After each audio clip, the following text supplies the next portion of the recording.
5:45 in the morning, 1953. A woman stands at a porcelain basin in a cotton slip, a bar of ivory soap, a folded washcloth, water she heated on the stove before anyone else woke up. She has never owned a bottle of body wash. She has never needed one. These are the hygiene rules every American woman in the 1950s understood without being told, passed from mother to daughter in bathrooms and at kitchen sinks. Then they vanished. Not because they failed, because someone realized there was money in making women forget them. Stay with me through number 1.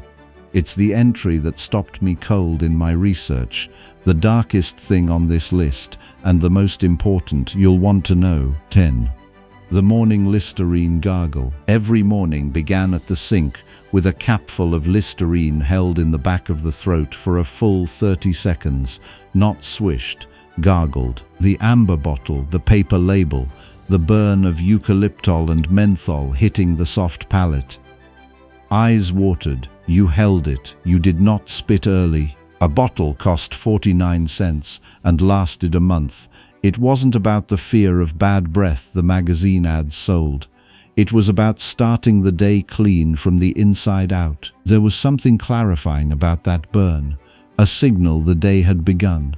After the gargle came the part of the morning nobody sees in old photographs. 9. The daily sponge bath.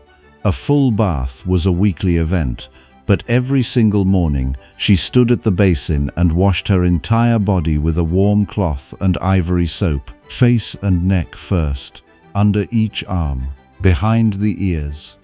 8 minutes. The mirror fogged just enough to soften her reflection. The daily shower didn't become standard until the mid-1960s. She was clean every day of her life without 40 gallons of hot water. And when she was done, one final step sealed everything in, kept in a round white tin on the back of the toilet tank. 8. Talcum powder in every fold. Johnson's baby powder dusted under her arms, beneath her breasts, between her thighs, and across the back of her neck. Every morning, she tapped the tin and pressed a chalky cloud into every fold where moisture could gather. The bathroom smelled of talc and soap. That was the smell of clean in 1953. The powder was the period at the end of the sentence, and what came next followed a completely different schedule. 7. Hair washed once a week. Saturday night or Sunday morning, that was it. Prill in the emerald green tube, one lather, one rinse, set in pin curls, no blow dryer. Between washings, a boar bristle brush moved natural oils from root to tip. Nobody washed daily because nobody needed to. The products designed to make that feel necessary hadn't been invented yet. Today, the average woman spends over $900 a year on hair care. Her grandmother spent less than $10. Women online are rediscovering this right now, posting videos of their hair recovering after they simply stopped washing it every day. The industry has nothing to sell them, and it shows. 6. 1 bar, 1 box, nothing else. 1 bar of ivory soap served as face wash, body wash, and hand soap. The white floating bar, 99.44% pure, a dime at the 5 and dime. She washed her face with it. She washed the children with it. Nothing wasted. For teeth, Arm & Hammer baking soda on a wet toothbrush. 10 cents for the yellow box. Salty, slightly gritty, mildly alkaline. It scrubbed without scratching and whitened without bleach. Same box she used for baking, same box for the ice box. 1 product, 3 rooms, not a single ingredient she couldn't pronounce. Today, the average woman uses 12 skincare products containing over 160 synthetic chemicals before leaving the house. Her grandmother used 1 bar of soap and a box of baking soda. What came after wasn't an improvement, it was a replacement that charged more for doing exactly the same job. 5. Ironing the undergarments. Underwear was ironed, slips were ironed, handkerchiefs and cotton brassieres were ironed, not for appearance, for sanitation. Heat killed bacteria and sealed fibers flat. meaning less friction and less odor trapped in the weave. Monday was wash day. Tuesday was ironing day. No negotiation. A drawer of ironed undergarments wasn't vanity. It was proof someone in that house held the line, that the smallest things were not beneath attention, and the smallest thing she carried in public made the same statement. 4. The handkerchief, always. No woman left the house without a clean pressed handkerchief in her handbag or tucked in her sleeve.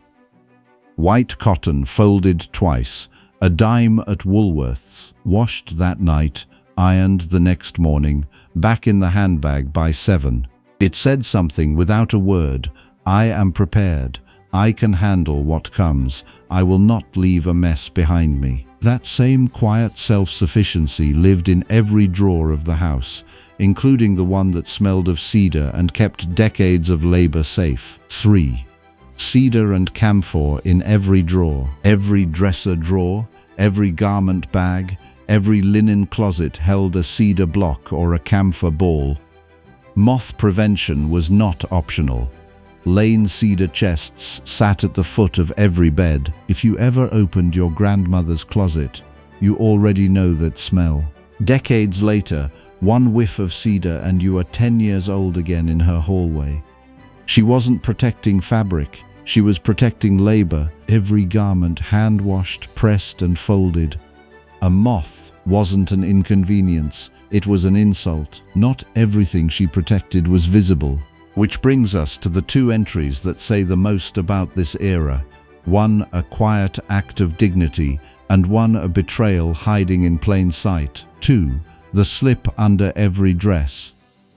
No woman wore a dress without a slip underneath, not for modesty, for hygiene. A full nylon slip, $1.25 in 1955, absorbed perspiration and protected wool and silk from body oils that would stain the cloth over time. She could wear the same dress 3 times if the slip was changed daily.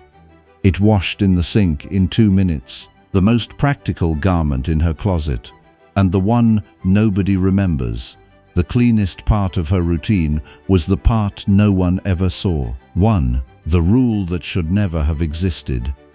I told you this one stopped me cold. Here it is. The same Lysol used to clean bathroom floors was marketed to American women for decades as a feminine hygiene product. Full-page advertisements ran in Ladies' Home Journal, McCall's and Good Housekeeping, warning women about the one neglect that could ruin their marriages. Before a formula change in 1952, Lysol contained Cresol, derived from crude carbolic acid, used on industrial equipment. By 1911, doctors had recorded 193 Lysol poisonings and 5 deaths. The ads kept running, women kept buying. The phrase feminine hygiene in those ads was legal code, a way to sell contraception when advertising birth control was illegal. Women read between the lines because they had no other choice. The company knew exactly what it was doing. Every other rule on this list honored a woman's intelligence. This one exploited it. That is the difference between a tradition and a lie. 9 habits built on inherited wisdom, economy and care. And then this. One industry creating a problem, naming it in the language of shame, and selling a dangerous solution to women who trusted the page they were reading. Those women were not naive. They were taught well by women who paid attention and passed down what worked. That knowledge is still available. Most of it costs a dime and a bar of soap. If this brought back a memory, your mother's talcum powder, the smell of cedar in a grandmother's closet, the sound of an iron on cotton on a Tuesday morning, I'd love to hear it in the comments. Those memories matter, and I read every one. If this was useful, please give it a like, subscribe, and ring the bell so you